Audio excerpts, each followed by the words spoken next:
بسم اللہ الرحمن الرحیم۔ السلام علیکم، میرے چینل سدھ اوریجنل پر خوش آمدید۔ امید کرتی ہوں آپ سب ٹھیک ٹھاک ہوں گے، خوش باش ہوں گے۔ اللہ تعالیٰ کی ڈھیروں ڈھیر نعمتیں اور برکتیں آپ پر نازل ہوں۔ تو چلیے چلتے ہیں، شروع کرتے ہیں آج کی video. Black hound Imran series دوسری قسط۔ آپ آئیے میرے ساتھ، آپ سے چند ضروری احکامات دلانے ہیں۔ آپ بہت بڑے افسر ہیں، آپ کے احکامات کی فوری تعمیل ہوگی، جبکہ مجھ بیچارے کو تو کسی نے پوچھنا بھی نہیں۔ عمران نے مسکراتے ہوئے کہا، اور اس کے ساتھ ہی اس نے اس پولیس آفیسر کو اشارہ کیا جس نے اسے اندر جانے سے روکا تھا۔ یس سر، پولیس آفیسر نے تیزی سے آگے آ کر باقاعدہ سلیوٹ کرتے ہوئے کہا۔ میری کار میں جو بوڑھی خاتون بیٹھی ہیں انہیں عزت و احترام سے لے آؤ، اور کار کی عقبی سیٹ پر ایک بنڈل پڑا ہے وہ بھی لے آؤ۔ عمران نے پولیس آفیسر سے مخاطب ہو کر کہا، اور پولیس آفیسر ایک بار پھر سلیوٹ کر کے واپس مڑا اور تیزی سے دوڑتا ہوا عمران کی کار کی طرف بڑھ گیا۔ کون بوڑھی خاتون؟ سر سلطان نے چونک کر پوچھا۔ اسی کیمپ کی خاتون ہے، آپ نے تو اطلاع نہیں دی، اس لیے اس بوڑھی بیچاری کو اطلاع دینے کی تکلیف اٹھانی پڑی، عمران نے مسکراتے ہوئے کہا۔ سنو عمران، میں نے واقعی انتہائی ضروری میٹنگ اٹینڈ کرنی ہے۔ اگر تم نے کوئی احکامات دینے ہیں تو میں کیمپ انچارج کو بلا کر کہہ دیتا ہوں، تمہارے احکامات کی فوری تعمیل کی جائے گی، سر سلطان نے کہا۔ او اچھا ٹھیک ہے، آپ کی سنجیدگی بتا رہی ہے کہ آپ واقعی مصروف ہیں، عمران نے کہا، اور سر سلطان نے اس بات میں سر ہلا دیا اور پھر ایک پولیس آفیسر کو کیمپ انچارج کو بلانے کا حکم دے دیا۔ تھوڑی دیر بعد کیمپ انچارج، جو کہ ایک ادھیڑ عمر آدمی سے، تیز سے قدم اٹھاتے ان کے قریب پہنچے اور انہوں نے بڑے ادب سے سر سلطان کو سلام کیا۔ شبیر صاحب، یہ علی عمران صاحب ہیں، انہوں نے کیمپ کا دورہ کرنا ہے اور جو احکامات کیے دیں گے انہیں فوری طور پر پورا کیا جانا آپ کا فرض ہوگا۔ مجھے کوئی شکایت نہیں ملنی چاہیے، سر سلطان نے تحقیرانہ لہجے میں کہا۔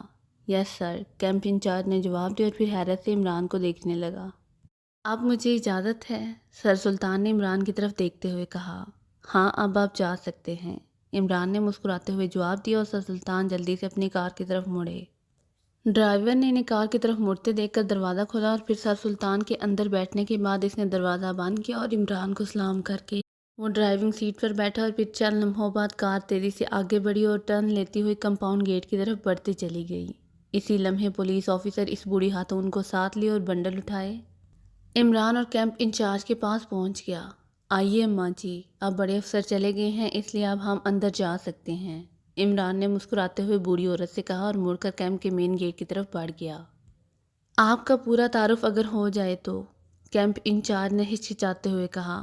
میرا نام علی عمران ہے، یہاں کی ایک مہیر شخصیت جناب سیٹھ سلیمان کا مینیجر ہوں۔ یہ خاتون امداد کے لیے سیٹھ سلیمان کے پاس پہنچی تو سیٹھ نے کیمپ کے حالات معلوم کرنے اور ان کی امداد کے لیے مجھے یہاں بھیجا، اور ساتھ ہی سیکرٹری خارجہ کو بھی فون کر دیا۔ سیٹھ سلیمان کے تعلقات براہ راست صدر صاحب سے ہیں، اس لیے یہ بیچارے سیکرٹری ٹائپ آفیسر بھی ان کی خوشامد کرتے رہتے ہیں، عمران نے مسکراتے ہوئے جواب دیا۔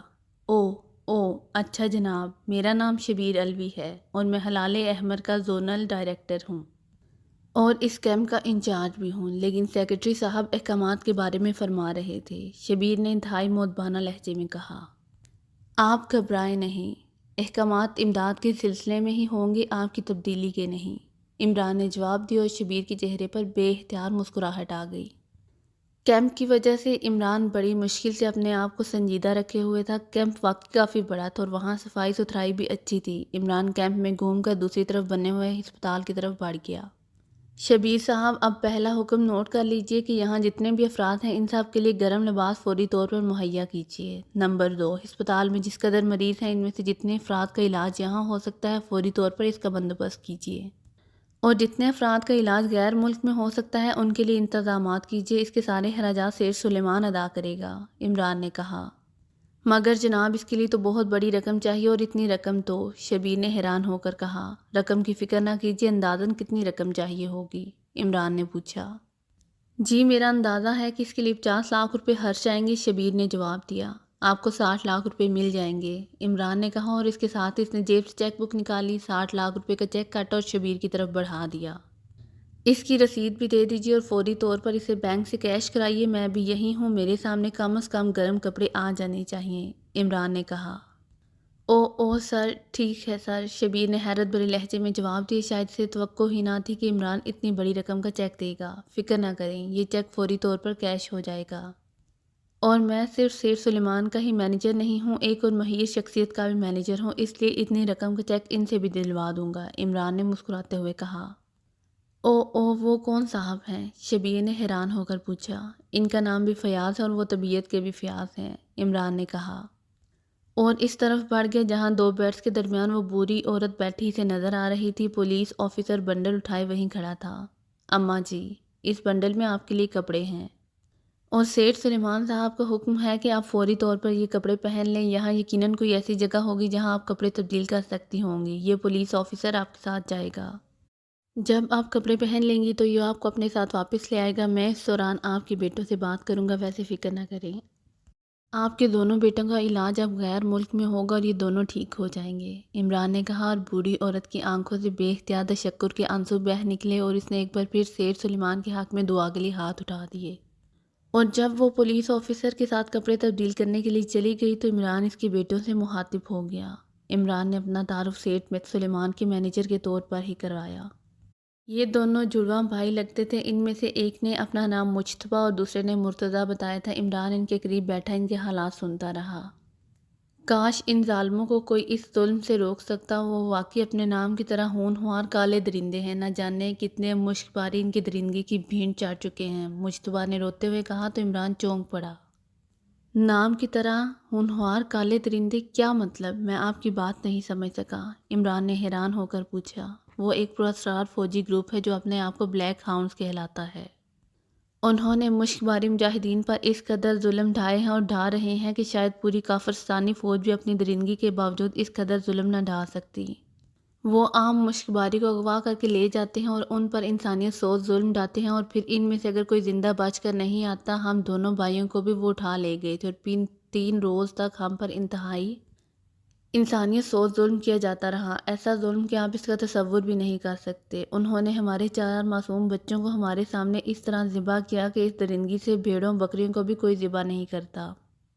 ہماری بیویوں کے ساتھ ہمارے سامنے انتہائی شرمناک سلوک کیا گیا اور وہ بیچاریاں اس درندگی کے ہاتھوں موت کے گھاٹ اتر گئیں۔ اچھا ہوا کہ وہ مر گئیں، ویسے بھی اس سلوک کے بعد وہ زندہ کہاں رہ سکتی تھیں۔ وہ ہمیں بھی مار ڈالتے، لیکن ہماری زندگی باقی تھی کہ اچانک وہاں مجاہدین کی ایک جماعت نے چھاپا مارا اور وہ فرار ہو گئے۔ مجاہدین کی جماعت نے ہمیں اٹھا کر اس جگہ پہنچا دی جہاں سے ہمیں آزاد مشک بار بھیجا جا سکتا تھا، کیونکہ ہمارے زخم اس طرح کے تھے کہ وہاں ہمارا علاج ہی نہ ہو سکتا تھا، اس لیے ہمیں آزاد مشک بار بھجوایا گیا تھا اور پھر وہاں سے ہمیں یہاں لے آیا گیا ہے، مجتبیٰ نے جواب دیا۔ یہ بلیک ہاؤنڈز کیا کافرستانی فوج سے ہٹ کر کوئی تنظیم ہے؟ عمران نے پوچھا۔ اب اس کے چہرے پر گہری سنجیدگی تھی۔ ہمیں تو وہ فوجی ہی لگتے تھے، ان کا نام گزشتہ 6 ماہ سے سامنے آنے لگا ہے، انتہائی پھرتیلے، شاطر اور درندہ صرف لوگ ہیں۔ مجھے کیمپ میں ایک لیڈر صاحب نے بتایا تھا کہ جب سے یہ بلیک ہاؤنڈز تنظیم سامنے آئی ہے، تحریک بڑی پر اثر رہ رہی ہے۔ انہوں نے کئی لیڈروں کو تلاش کر کے ختم کر دیا ہے، مجاہدین کے کئی اڈے ان کے ہاتھوں تباہ ہو چکے ہیں، لیکن کوئی ان کا کچھ نہیں بگاڑ سکا کیونکہ یہ انتہائی تربیت یافتہ لوگ ہیں، اچانک سامنے آتے ہیں اور اچانک غائب ہو جاتے ہیں، مجتبیٰ نے جواب دیا۔ ان کے متعلق تفصیلات کس سے مل سکتی ہیں؟ عمران نے انتہائی سنجیدہ لہجے میں پوچھا۔ مجاہدین کے کسی بڑے لیڈر سے ہی مل سکتی ہیں، مجھے تو معلوم نہیں، مجتبیٰ نے جواب دیا، اور عمران نے اس بات میں سر ہلا دیا۔ اس کے چہرے پر اس وقت گمبھیر سنجیدگی ابھر آئی تھی۔ ایک چھوٹے سے کمرے میں ایک میز کے گرد 4 کافرستانی بیٹھے ہوئے تھے، ایک کرسی خالی تھی، ان چاروں کے جسموں پر کافرستانی فوج کی یونیفارم تھی، لیکن کاندھوں پر سٹار موجود نہ تھے بلکہ کالے رنگ کا کراس تھا۔ ویسے وہ جسمانی طور پر انتہائی ٹھوس جسموں کے مالک تھے۔ اسی لمحے کمرے کا دروازہ کھلا اور ایک آدمی اندر داخل ہوا۔ اس کے جسم پر بھی فوجی یونیفارم تھی، لیکن اس کے کاندھے پر سیاہ رنگ کے 2 کراس موجود تھے۔ یہ باس تھا۔ اس کے اندر آتے ہی وہ چاروں اٹھ کر بیٹھ گئے۔ بیٹھو، باس نے کہا، اور وہ چاروں بھی بیٹھ گئے۔ باس نے جیب سے ایک چھوٹا سا آلہ نکالا اور اس پر لگے ہوئے 2 بٹن دبا دیے۔ آلے پر ایک سرخ رنگ کا بلب جل اٹھا۔ اب کھل کر بات ہو سکتی ہے، اب یہ کمرہ ہر لحاظ سے محفوظ ہو چکا ہے، باس نے کہا، اور پھر باری باری غور سے ایک ایک کو دیکھنے کے بعد اس نے دوبارہ خاموشی توڑتے ہوئے گفتگو کا آغاز کیا۔ ایک اہم معاملے پر گفتگو کے لیے میں نے تمہیں یہاں اکٹھا کیا ہے، باس نے قدرے پراسرار سے لہجے میں کہا۔ یس باس، ان چاروں نے مؤدبانہ لہجے میں جواب دیتے ہوئے کہا۔ کافرستانی حکومت سے ہمیں کہ اہم اطلاع بھجوائی گئی ہے۔ حکومت کے مخبروں نے اطلاع دی ہے کہ حریت پسندوں کا ایک خفیہ باجوڑا گروپ کافرستانی فوج کے سب سے بڑے اسلحے کے اسٹور کو تباہ کرنے کے لیے منصوبہ بندی کر رہا ہے۔ حکومت نے بلیک ہاؤنڈز کی ڈیوٹی لگائی ہے کہ ہم فوری طور پر اس گروپ کو ٹریس کر کے اسلحے کے اس بڑے سٹور کو تباہ ہونے سے بچائیں۔ اس سلسلے میں یہ میٹنگ میں نے کال کی ہے، باس نے کہا۔ مخبروں نے اس گروپ کے متعلق کوئی اشارہ بھی دیا ہے؟ ایک آدمی نے کہا۔ صرف اتنا اشارہ ملا ہے کہ مہتاب باغ کا ایک تاجر انعام حریت پسندوں کے اس گروپ سے منسلک ہے اور بس، باس نے کہا۔ ٹھیک ہے، اس سے معلومات حاصل کی جا سکتی ہیں، دوسرے آدمی نے کہا۔ صرف معلومات حاصل کرنے سے مسئلہ حل نہیں ہو سکتا۔